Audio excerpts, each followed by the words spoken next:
All right, so just to get you started on worksheet 06B, just a quick little, video. Keep going. I think this page is 15 and 16, but it's today's homework. And every single year, people ask me about this question. So I figured I would, since I'm not there, I'll do kind of what I would do on the board otherwise. So we're going to make an ice table. And just because I don't really have room up here, I'm just going to put the I above. And notice under typical conditions, 1 mole of nitrogen reacts with 3 moles of hydrogen to make 2 moles of ammonia. So we know there's a direct relationship between moles and pressure. The more moles we have of a gas, the higher the pressure, and vice versa.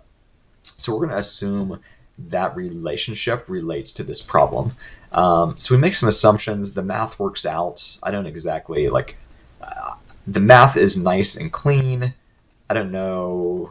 Sometimes it doesn't quite make sense. So bear with me, and we can maybe discuss a little next Monday if we need to on this problem. But like I said, the math works beautifully.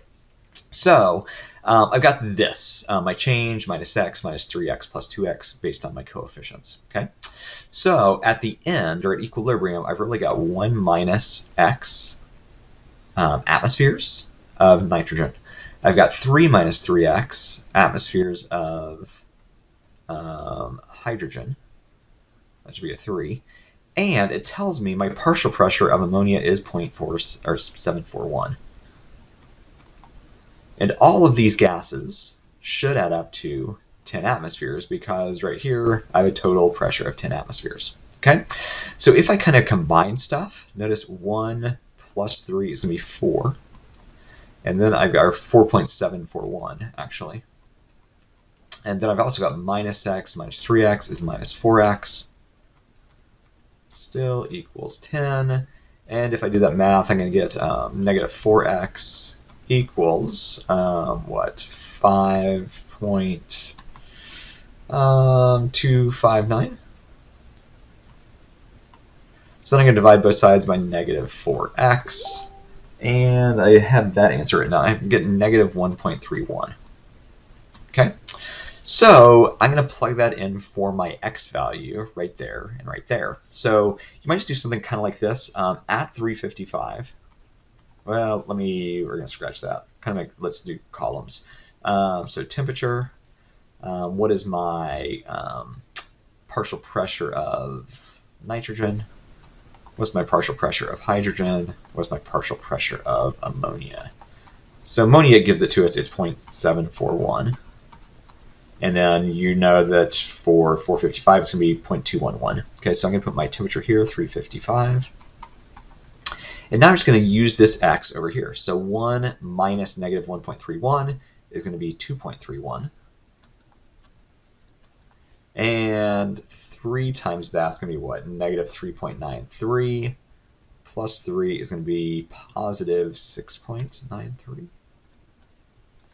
And I think if we add these up, just make sure, 2.31 plus 6.93, 6.93 plus 0.741, we get a total pressure pretty close to 10, which is what we want. Okay, so you're going to do basically the same thing with those other temperatures, all right? And we know that this number right here is going to change, which is going to change my x value, so on and so forth. And then once you have those values, we can then calculate Kp for each of these temperatures, because Kp is going to be the partial pressure of ammonia, NH3, there should be an H there, squared, all over the partial pressure of hydrogen,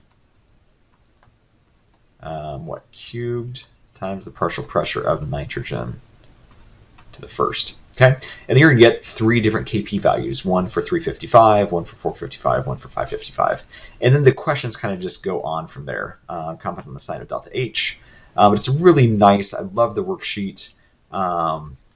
This is a little bit weird ice table wise, which is why people always ask, but set them up like this, and you'll get all the data that I want you to get, and then from that you're going to make conclusions based on that data. So that is what today's homework looks like. Monday after Thanksgiving is kind of a workday catch-up day, so if there's stuff you've missed in my absence the last 2 days, feel free, we can save that for next Monday.